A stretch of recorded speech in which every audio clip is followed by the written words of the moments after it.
Hola, bienvenida a toda la audiencia que hasta ahora se conecta con El Espectador. Hoy estamos con Miguel, un colombiano, emprendedor, empresario, miembro de junta, inversionista y, en fin, una persona con muchos, digamos, cargos encima. Y hoy es nuestro invitado a las entrevistas del Espectador con un foco en el mundo económico. Miguel, bienvenido. Edwin, un gusto estar contigo y que el espectador tenga este espacio y este interés. Me alegra mucho. Bueno, yo lo que voy a pedirle a Miguel es que sobre todo nos ilustre con la posibilidad que ha tenido en materia educativa, en materia empresarial, en materia de networking, como llama hoy todo el mundo, a los contactos que uno va haciendo en el oficio empresarial. Pero primero que todo quiero que arranquemos tal vez por lo básico y es cuál es su opinión sobre el emprendimiento colombiano en general, Miguel. Mi opinión es muy concreta, Edwin. Yo creo que Colombia tiene todo por hacer en el mundo del emprendimiento. Colombia tiene que hablar más de negocios y menos de política. Colombia tiene que hablar más de creación de valor y captura de valor para después poder hablar de distribución de riqueza. Yo creo que hablamos mucho de distribución de riqueza. Hablamos a la lata de distribución de riqueza. Es la conversación principal. Pero entonces, ¿qué vamos a distribuir? Lo mismo, algunos elementos que van en declive. El emprendimiento es el camino para el desarrollo, es el mejor camino para el desarrollo. Y digo que está todo por hacer porque con inversiones que todavía son modestas en el mundo del emprendimiento, donde el año pasado entraron alrededor de 830 millones de dólares desde los fondos de Venture Capital y los inversionistas ángeles al emprendimiento colombiano, podría ser una cifra significativamente mayor. Aún con unas cifras pequeñas, hay emprendimientos que prosperan. Lo que pasa es que necesitamos que sean muchos más emprendimientos que prosperen. Habla de inversión, Miguel, entonces quiero irme por ahí, aunque dijo muchas cosas ahí interesantes. Hace poco o en otra entrevista me dijeron eso, deberíamos hablar más de negocios y menos de política. Y pues yo sin lugar a dudas estoy convencido. Esa es la razón del por qué estamos hablando en este tipo de entrevistas. Y nombró el tema de la inversión y le quiero preguntar, después de tiempos tan difíciles, de tasas de interés tan altas, de fondos de inversión o de capital de riesgo, digamos, más estratégicos, exigentes y prudentes a la hora de invertir. ¿Cómo proyecta usted la inversión para lo que queda de este 2024 y sobre todo para el 2025? David, yo quisiera arrancar por un poco de dónde venimos. Venimos de un contraste 2020-2024, como para hacerlo en el pasado reciente. Uh -huh. Venimos de una fiesta con champaña que produjo una euforia cuando las tasas de interés en el mundo estaban tendientes al 0%. La plata estaba gratis. Entonces, cualquier inversión generaba delta, generaba retorno. Y por eso hubo, digamos, una proliferación de fondos de inversión invirtiendo en startups que estaban enfocadas en el crecimiento y no les importaba tanto el costo de ese crecimiento, no les importaba tanto la calidad de ese crecimiento. 2022, 2 años después, cuando la inflación en los diferentes países en el mundo, y es un fenómeno mundial, empieza a incrementarse luego de que el consumo se estimula de un ahorro que ocurrió en el periodo 2020-2022 por el confinamiento. La tasa principal de política monetaria empieza a incrementarse el costo del dinero y el costo de oportunidad para los inversionistas. Eso hace que se vuelvan mucho más selectivos para invertir en negocios que ya tuvieran rentabilidad o tuvieran un camino hacia la rentabilidad muy claro, que no estuvieran quemando caja, que cada día que pase sea un día que se acercan más a aumentar las probabilidades de subsistencia, no que cada día que pase se acercan a su muerte empresarial. Cuando uno quema caja, se acerca a su muerte empresarial. Cuando uno acumula caja, se acerca a aumentar las probabilidades de subsistencia en el largo plazo. Nosotros estamos todavía en el guayabo y la resaca que produjo el incremento de las tasas de interés altas. Siguen llegando pocos recursos al emprendimiento. Estamos en un 2024 en el cual los flujos de capital para el emprendimiento en el mundo han estado más moderados que en el 2023. Nosotros estamos en las tasas máximas en muchos de los mercados principales. Si vamos a Estados Unidos, tasas entre el 5 y el 5,25. Generan que el costo de oportunidad para los inversionistas institucionales sea tan alto que se enfocan en tener de pronto inversiones más en renta fija, donde hay unas rentabilidades atractivas ajustadas al riesgo. Entonces, todavía estamos en esa resaca, en ese guayabo que nos dio unas rumbas grandísimas de levantamientos de capital por allá en el 2020-2022. Siempre hay mucho emprendedor, desafortunadamente, que está haciendo mucha fuerza para levantar platica para poder continuar con su plan de operación. seguimos en esa dimensión, ya viene un cambio de política monetaria, es claro que Estados Unidos ya mandó las señales y los demás países ya han venido ajustando sus tasas a la baja, lo cual empieza a imprimirle mayor liquidez a los mercados de inversión alternativas, entre ellas está el emprendimiento. ¿Y usted cree que hoy en día, pues bueno, ya nos hizo esa muy buena analogía, y usted cree que es posible con lo que hay hoy en el mercado colombiano conseguir más inversión? Es interesante porque al comienzo usted decía debería llegar más inversión, pero con lo que tenemos es posible conseguir más inversión. Sí, yo estoy convencido de eso. Yo creo que aquí tenemos que trabajar un poco más en el tema de la mentalidad. Yo creo que tenemos una mentalidad eh, que es excesivamente enfocada en la coyuntura política y no se atreve a pensar mucho más en la estructura de negocios y en la estructura de estrategia empresarial. Hay muchos recursos. Yo creo que hubo unas fugas de dinero colombiano que se fueron para el exterior, que deberían empezar a entender que en Colombia hay unas oportunidades de inversión a unos buenos precios, porque lo que pasa cuando no hay tanta liquidez en el mercado es que los precios de los activos se ajustan a la baja. Entonces hay oportunidades de inversión y si uno es un inversionista a largo plazo, efectivamente encuentra en este momento oportunidades de inversión en el emprendimiento que han sido capaces, a pesar de la sequía en caja en los mercados, de seguir adelante. Esos que han sido capaces de seguir adelante tienen mérito de seguir creciendo, tienen mérito de conseguir más capital para ese crecimiento. Y ese capital que se empieza a buscar inversiones de riesgo, empieza a encontrar precios adecuados, porque lo que pasaba en la rumba de champaña en el 2020 es que eran unas valoraciones desproporcionadas, que no había una Sí. lógica que explicara y sensatez los valores de los activos subyacentes. Hoy en día, yo creo que hay un mercado más ajustado a una realidad, una búsqueda de rentabilidad y de acumulación de excedentes. Yo le quiero hacer una pregunta que hemos hecho varias notas, aprovecho para contarle a la gente que hay varias notas en www.elespectador.com/emprendimiento y liderazgo de cómo conseguir inversión, pero a veces yo siento que eso es una conversación tan frecuente entre todo el ecosistema emprendedor que dan por descontado que todo el mundo sabe cómo se consigue, pero quiero aprovechar que usted sabe de eso en Miguel, y que nos cuente aquí al espectador, a la audiencia del espectador, cómo es que se consigue plata. ¿Cómo es que sale el emprendedor a decir, bueno, primero, ¿qué es esto de las rondas? O antes uno pensaba, yo salgo a conseguir plata con mis ahorros, mi familia, mis amigos, y luego, si al caso, el banco. Pero seamos sinceros, los bancos no le prestan a los emprendedores que están comenzando. ¿Cómo se consigue plata en el escenario de la inversión? Edwin, yo quiero decirte lo siguiente. Hay otro elemento que hay que acabar con él y es esa búsqueda del titular de que es que levanté mucha plata. ¿Quién dijo que levantar mucha plata es un mérito? ¿Quién dijo que un titular de levantar muchos millones de dólares es algo atractivo empresarialmente? Yo creo que muchas de las empresas que al contrario, con poquitos recursos logran mucho, son las que más valor tienen, porque la capacidad de convertir unos poquitos pesos en captura de valor es el ejercicio real, valioso del mundo empresarial. Entonces yo creo que también hubo en esa euforia una mala educación en algunos emprendedores en los que tenían mucha obsesión por el titular del levantamiento. Muchas veces ni siquiera tenían muy claro en qué se iban a gastar la plata. La respuesta era en crecimiento, pero el crecimiento es una respuesta muy abstracta.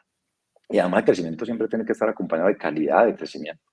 Si no hay calidad en mejora de márgenes, pues uno crecer los ingresos matando el margen bruto es muy fácil. Uno debe crecer el ingreso, mejorar el margen bruto, mejorar el margen operativo, pagarle mejor a su gente, portarse mejor como ciudadano corporativo, portarse mejor con el medio ambiente. Para eso existimos los empresarios. Y cuando estamos en esa necesidad de levantar capital, hay dos situaciones y uno tiene que ser muy consciente de ellas. ¿Estoy embalado de plata o necesito plata para un proyecto transformacional y no estoy embalado de plata? Porque la sangre en el mundo empresarial se siente cuando uno mira dos o tres números, no es sino mirar las conciliaciones bancarias de ese emprendimiento de los últimos 90 días para ver cuántos días pasó sobregirado y uno se da cuenta cuál compañía está seca de caja. Y esa que está seca de caja, ¿cómo va a estar en un deseo de ponerle una valoración desproporcionada? Pues si estás embalado, pues no puedes aspirar a ponerle el mejor valor posible. Al contrario, cuando estás en vacas gordas, estás bien de caja y sales a levantar capital, puedes darte el lujo de poner un valor a tu compañía y a tu activo mucho más alto. Entonces, pues lo ideal Lo que pasa es que estamos lejos de mundos ideales, pero lo ideal es levantar plata cuando estamos en vacas gordas, para salir en proyectos transformacionales y de crecimiento en adición al activo que ya existe, que ya genera unos excedentes. Cuando estamos mucho más en el mundo real, en ese mundo donde el emprendedor hace tanta fuerza para poder pagar su quincena, en un mundo de soledad, en un mundo donde uno necesita plata, lo que siempre hay que acudir de primero es a la gente que uno conoce. Uno tiene que ir abriendo como ese círculo de confianza desde el núcleo hacia las partes exteriores. Si a uno la gente que lo conoce, que lo quiere, que lo acompaña, no le pone algo de platica, va a ser muy difícil que alguien desconocido entre a decirte, te presto plata o te invierto plata. Entonces, por eso se dice que las primeras rondas de capital siempre son de algunos recursos propios, por pequeños que sean, muestran, digamos, esa carne en el asador, o como dicen los norteamericanos, skin in the game, que yo estoy poniendo recursos en mi intención. Y en la medida en que te vas expandiendo en las necesidades de levantamiento, pues va a ir llegando a unos inversionistas cada vez más sofisticados. Entonces, por eso ya hoy en día denominan las rondas A, B, C, D, E, hasta que terminas pues en una IPO o en una emisión de acciones en un mercado público de valores en algún momento. Yo creo que uno debería arrancar por algo más importante en la mentalidad del empresario o del emprendedor, y es quererse quedar con esa empresa hasta el último de sus días, porque a esa es a la que uno le mete toda el alma y toda la energía. Los emprendedores que están pensando cuándo la van a vender y a qué precio la van a vender sin haberla montado, lo más probable es que la vayan a liquidar por quiebra. Qué buena reflexión, Miguel. Bueno, yo creo que me siento en clase de maestría, para serle sincero, así que me está haciendo acordar esos 27 meses que pasé por el MBA también, y creo que es una fortuna esta conversación. Usted fue el CEO de Maggi, espero que lo haya pronunciado bien, y también lideró una negociación que se hizo con el grupo Louis Vuitton Moët Hennessy. ¿Cómo fue eso y qué aprendizajes puede compartir con la audiencia del espectador? Y yo tuve ese privilegio grandote después de haber pasado por una institución financiera colombiana como es el Grupo Bancolombia en sus negocios de banca de inversión por muchos años, de irme para el mundo real, para el mundo de lo que se ha denominado tradicionalmente el sector real. El sector real es donde realmente uno hace fuerza por pagar una quincena, Sí. por uno ganarse el pesito, el derecho a piso, como digo yo, el derecho a no estar vendiendo, o en Nordstrom, o en Neiman Marcus en Estados Unidos, como lo logramos en Maggi, o en diferentes puntos de venta de diferentes cadenas y formatos en el mundo. Dos empresarias paisas muy tesas montaron lo que era pues Maggi, que lo pronunciaste perfectamente bien además, Edwin, desde el 2002-2003. En algún momento, ellas teniendo muchas competencias en el mundo del marketing y el diseño, querían alguien que les sumara como algunas competencias de finanzas corporativas y de estrategia. Entonces hicimos un triángulo súper valioso. Y ahí es donde yo salgo como la frase más importante en esto de lo que describe Maggi, es que las alianzas entre complementarios funcionan, las alianzas entre sustitutos no. Yo traje a la mesa algo que ellas no tenían, y ellas tenían algo en la mesa que yo nunca tendré, que es esa capacidad de diseñar unas prendas para los mercados más sofisticados del mundo, como es Estados Unidos, en California y Australia. Me refiero a la moda de playa, pues evidentemente, que es una cultura de mar donde van a hacer surf o a nadar antes de ir al trabajo inclusive. Eh, yo me convierto en el gerente general de la compañía y en un accionista minoritario de la misma, y empezamos un proceso de venta en una negociación en exclusiva con el grupo del Louis Vuitton Moët Hennessy a través de su fondo de inversión, el Catterton. El Catterton es un fondo quizá el más importante en lo que se llama consumer goods, o en el mundo pues de bienes de consumo, y el inversionista principal de ese fondo es el VMH. Entonces, la negociación no fue directa con el VMH, sino con el Catterton, pero detrás tiene, digamos, el deseo de marcas que estuvieran en lo que ellos llamaban en precios de inicio de lujo. Y Maggi era una marca en un punto de precio aspiracional para algunos consumidores y muy accesible y muy competitiva en precio para otros. Y era una marca muy versátil en esa dimensión. Fue una negociación de un año, una negociación que tuvo de todo, una parada de la mesa de nuestros inversionistas en algún momento por una coyuntura política en Colombia importante por los lados de octubre del 2016, cuando estábamos en precisamente el plebiscito por la paz, Sí. donde a juicio de ellos de alguna manera se habían levantado algunas alarmas de riesgo político.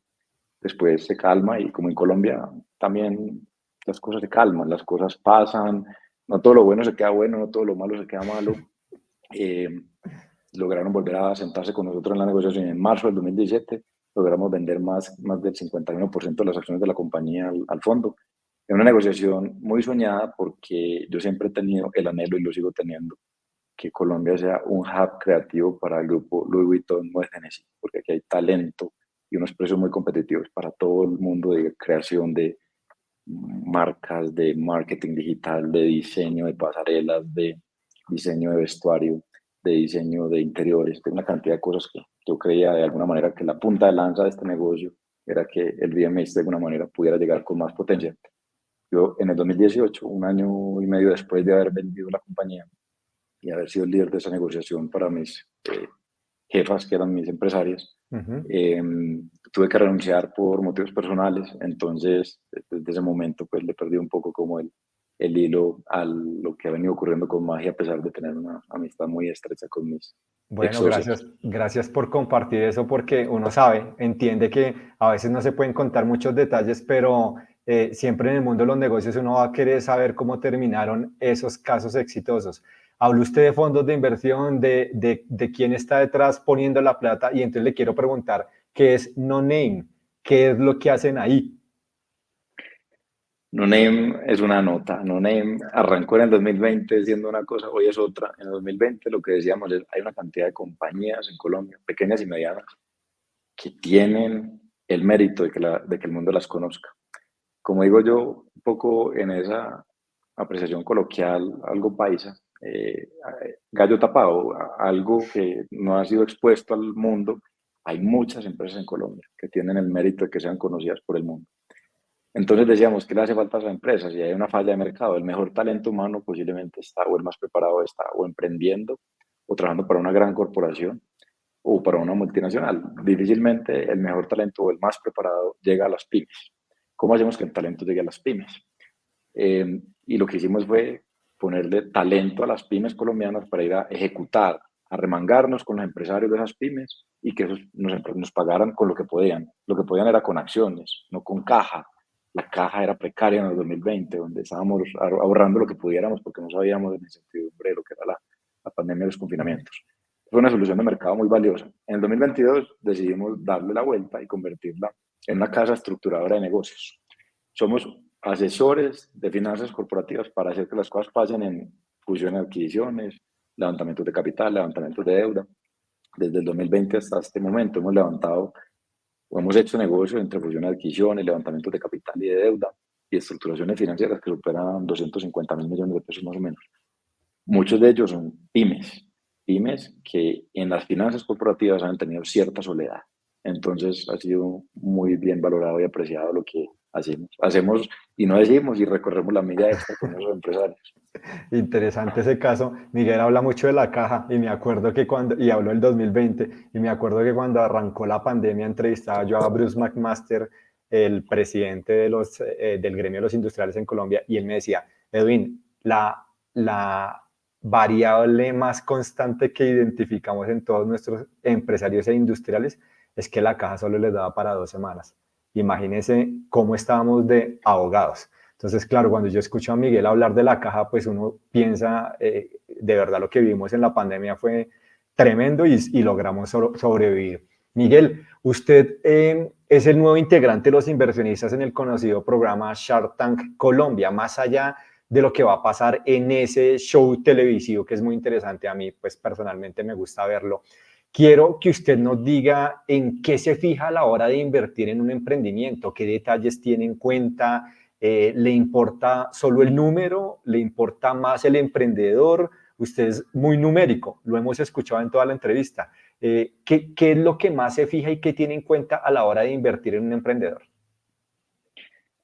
Shark Tank ha hecho mucho por el emprendimiento en Colombia, porque el emprendimiento es algo solitario y visibilizar el emprendimiento es exaltarlo. Y yo creo que tenemos que hacerlo cada vez más. Entonces tengo este privilegio cuando me invitan a que haga parte de esta sexta temporada, que comienza el 9 de septiembre en estreno exclusivo en YouTube para llegarle a audiencias más jóvenes.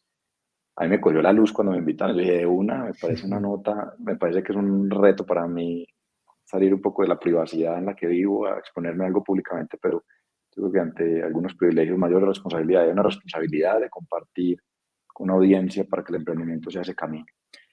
Yo tengo algo muy concreto, Edwin, en cuanto a la inversión en emprendimiento. Yo me fijo primero en los jinetes y no en los caballos. ¿Y por qué hablo en plural? Porque yo creo que el mundo del emprendimiento le va mejor cuando no es un one-man show. Cuando estamos en un mundo de un solo emprendedor que además vive en soledad o muy solitario, pues son mundos donde no hay unas competencias que se complementan con otras. Al final del día el emprendimiento requiere de complementariedad. Entonces, ojalá en plural. Y lo primero que hago es apostarle a esos jinetes o a esas jinetes que están liderando una idea. Esa idea, ¿cuál es? La que no los deja dormir. ¿Y por qué no los deja dormir? Porque se enamoraron de un problema. Cuando eso pasa, hay una magia. ¿Y por qué el problema? Porque, pues, esto lo decía Einstein, si tuviera una hora para resolver un problema, 55 minutos los dedicaría a entender el problema y 5 minutos a resolverlo. Porque lo más probable es que la solución que tú traes de mercado para ese problema puede que no sea. Pero el problema sí es ese, o falta entenderlo mejor. Entonces, cuando uno logra entender bien el problema, eso le quita el sueño a uno. Y si eso le quita el sueño a varios y forman un grupo, hay una magia que es el primer paso que yo me fijo cuando estoy al frente de emprendedores. Todos estos son muy valientes de pararse al frente y son más valientes. Vienen de todas las regiones, de todas las edades, de todas las etapas de sofisticación, o sea, por ahí pasa la realidad colombiana. Pero me fijo primero en las competencias que uno puede identificar en los jinetes o jinetas que están al frente de esas intenciones empresariales. Y Y, quiero exaltar también que cualquier persona que se para ahí cuenta sus mayores anhelos, pero también cuenta sus mayores miedos. Por eso necesita tanta valentía y tanto coraje pararse al frente de los Sharks en Shark Tank. bueno, interesante. Veremos esta nueva temporada entonces con usted también ahí como protagonista. ¿En qué momento, Miguel, cree usted que un emprendimiento debe entenderse como una empresa y necesita una junta directiva? Yo creo que como muchas veces nosotros mismos volvemos más complejo lo que ya es complejo. Eh, y tendemos a ponerle más capas y adornos que muchas veces son innecesarios. Yo creo que hay muchas empresas todavía que no requieren una junta directiva, porque al final de cuentas, ¿cuáles son las características de personalidad de ese empresario o de esa empresa o de ese ente corporativo? Si es una sola persona la que toma la decisión, pues tendrá un consejo consultivo y será de valor. Pero yo creo que muchas veces nos enfocamos es que necesitamos una junta directiva. Ojo, a veces las juntas directivas vuelven más lentas las empresas. Hay estructuras de empresas que posiblemente una junta directiva no es el mejor camino. Lo que necesitan es una agilidad. Cuando están en mercados muy cambiantes, muy rápidos, posiblemente lo que necesitan es hands-on, gente todo el tiempo tomando pequeñas decisiones que hacen que la empresa dé grandes pasos. Y quizá esa continuidad es difícil tenerla en una junta directiva. Yo soy un súper defensor de las juntas directivas en las que además se hablan de temas que pueden ser eventualmente incómodos, que son las conversaciones de fondo, los elefantes en la habitación, las conversaciones difíciles. Esas son las juntas directivas que crean valor. Eh, entonces, yo no le pondría como un número a una compañía para que a partir de ese momento necesite una junta directiva. Yo creo que el mayor valor que trae una junta directiva es que uno sale de esa soledad y puede expresar qué son las cosas que le quitan el sueño y puede tener una solución colectiva a un desafío, donde hay una mayor inteligencia puesta a disposición de una decisión que impacta a personas, que impacta a empleados, que impacta a cadena de valor. Por eso esa responsabilidad de las juntas directivas de tomar decisiones que cambian vidas de muchas personas. Y ahí vuelve mucho a lo que usted decía hace unos minutos y es 95% identificando el problema, porque desde que uno tenga identificado el problema, las cosas pueden tener probablemente una mejor propuesta de solución. Bueno, usted pasó por EAFIT, también hizo el MBA de IE Business School en Madrid, España. Yo lo conozco bien porque me gané un premio con ellos, un premio mundial de periodismo, entonces tuve la posibilidad de estar allá y los conozco, he visto el ranking del Financial Times y están muy bien rankeados por allá. Y ahora estuvo en el programa de Stanford enfocado en liderazgo. Yo le quiero preguntar qué es lo más valioso que le ha dejado la academia en medio de su crecimiento como empresario y por supuesto como inversionista. Edwin, yo creo que al final de cuentas, una tríada de valor es la academia, la sociedad civil y la empresa. Y yo a eso le sumo, obviamente, la fuerza del Estado, las competencias de los gobiernos locales, regionales, nacionales. Cuando esas cuatro se empiezan a alinear, esos países salen adelante con mucha fuerza. Entonces, yo hacía esa misma analogía y decía, yo tengo que tener un componente académico que me acompañe por toda mi vida y por eso sigo estudiando, con unas relaciones importantes en el mundo de la sociedad civil, de hacer más que negocios, de estar metido en asuntos sociales que a mí me mueven la aguja y estar haciendo desde el sector productivo lo que mejor pueda por Colombia. Entonces, la carrera, digamos, académica mía, en algún momento yo tenía demasiado enamoramiento con la banca de inversión y todavía lo he tenido. Ujú. Y eso al final del día son números y letras, números de modelos financieros y letras de contratos. Y yo decía, hay que dar la milla extra. Yo por eso hice el MBA y después hice un LLM, que es una maestría en Derecho, porque pocos financieros recorren la milla extra de ir hasta la capacidad de interpretar un poco el mindset de los abogados y de la negociación y de los contratos. Y ahora recientemente lo que dije es, yo me quiero ir para una universidad que me ayude a encontrar un mundo donde uno dice más sí que no, de correr más riesgos. Y Silicon Valley, el corazón de Silicon Valley es donde está Stanford. Al final del día ha cambiado el mundo. El eslogan de Stanford es cambiar vidas, cambiar organizaciones, cambiar el mundo. Y ellos lo pueden decir porque ellos han hecho las tres cosas. De allá han salido los emprendimientos que han transformado el mundo, la forma de cómo nos comunicamos, la cotidianidad de muchos seres humanos.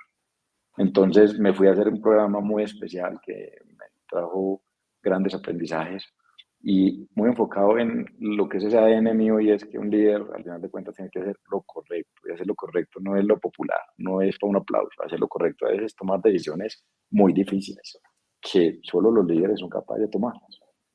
Interesante. Oiga, Miguel, yo sé que ya se nos está acabando el tiempo, creo que podríamos conversar aquí una tarde entera, pero su papá fue un empresario que yo también tuve la fortuna de entrevistar muchas veces, al que yo siempre creo que si uno no aprende de las entrevistas, esas entrevistas fueran un poco perdidas.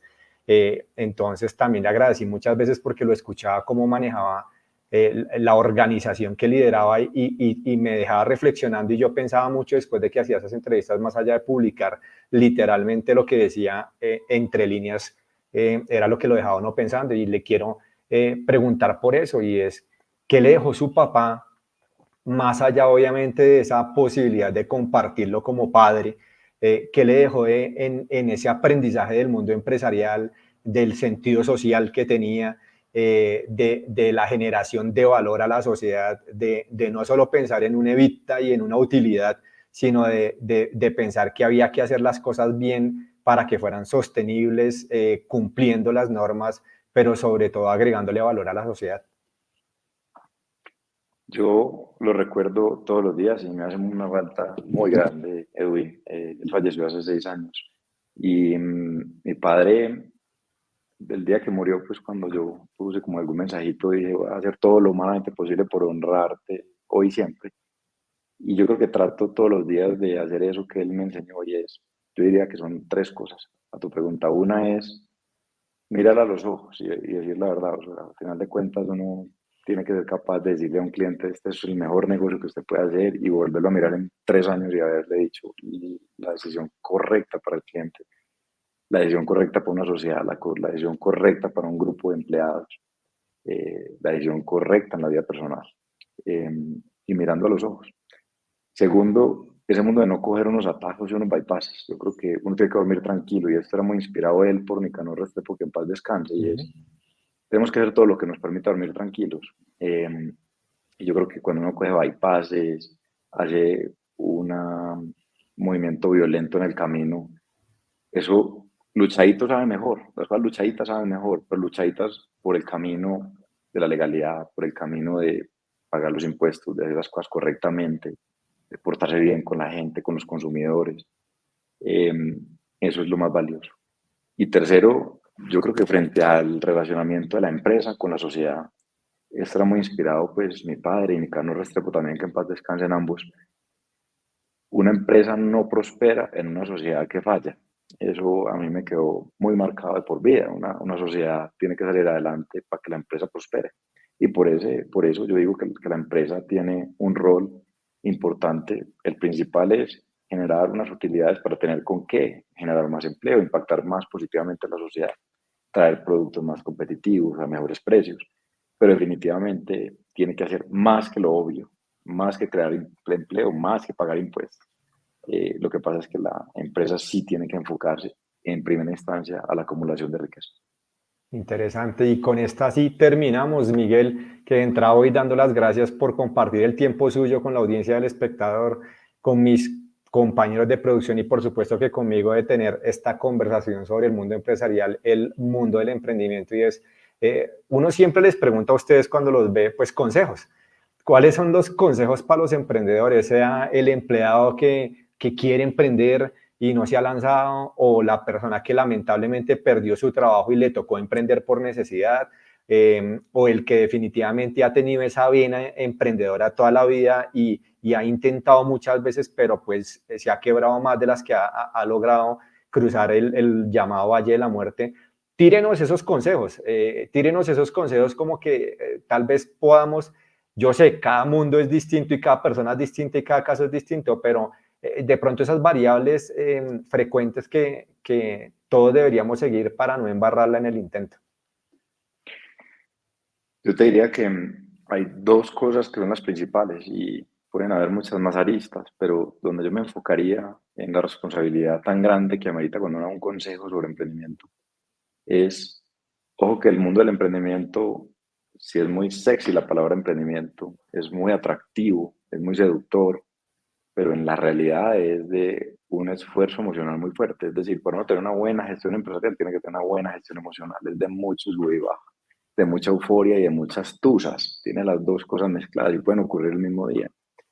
Yo creo que una de estas cosas es capaz de salir adelante bien cuando está acompañado, porque el emprendimiento es de soledad al inicio, esencialmente al inicio, y de manejo de incertidumbre. Y uno solo manejando soledad e incertidumbre, yo creo que la gestión emocional es compleja, se vuelve desafiante. No piensa uno claramente, no toma unas decisiones claramente, toma decisiones muy sesgadas. Entonces yo creo que hay un primer elemento. Y el segundo es, yo creo que no obsesionarse con el porcentaje. Yo creo que es importante que los fondos de inversión les importa la estructura de la composición accionaria de una compañía por razones obvias, porque si tenga skin in the game, es emprendedor en ese emprendimiento, que tenga una participación que le duela. Pero ojo, muchos emprendedores muchas veces llegan pensando en qué porcentaje van a preservar, en vez de qué valor van a crear o capturar. Pero las conversaciones deben ser de valor. ¿Cuál es el valor que se crea de una operación? Y después de eso entendemos muy bien los porcentajes, pero muchas veces el emprendedor se sienta en la mesa diciendo es que yo no cedo más de tal porcentaje y punto. Entonces se pierden de muchos negocios de levantar capital o de conseguir alguna estructura de algún vínculo de inyección de recursos de equity que les va a dar gasolina para que eso se convierta en esa energía humana que hace que las cosas pasen para adelante. Bueno, Miguel, muchas gracias por estos minutos de conversación con, pues, por supuesto que conmigo, con la audiencia del espectador, con el espectador mismo. De nuevo, como lo presentaba, Miguel es un colombiano emprendedor, empresario, miembro de junta, inversionista y una de las nuevas caras del programa televisivo Shark Tank. Así que no me queda nada más que decirle a usted, Miguel, muchas gracias por el tiempo y que ojalá esta no sea la última. No, Edwin, gracias a ti por el interés, por la atención, a ustedes en el espectador por tener esta generosidad de invitarnos a compartir algunas palabras el día de hoy. Bueno, pues Miguel, muchas gracias y ya saben que pueden ver esta entrevista por todas las redes sociales del periódico, queda almacenada ahí en nuestra plataforma digital y la pueden reproducir cuantas veces ustedes quieran. A Miguel de nuevo muchas gracias, a la audiencia del espectador que se conectó a esta transmisión, muy amables y nos vemos en una próxima entrevista. Hasta pronto. Muchas gracias.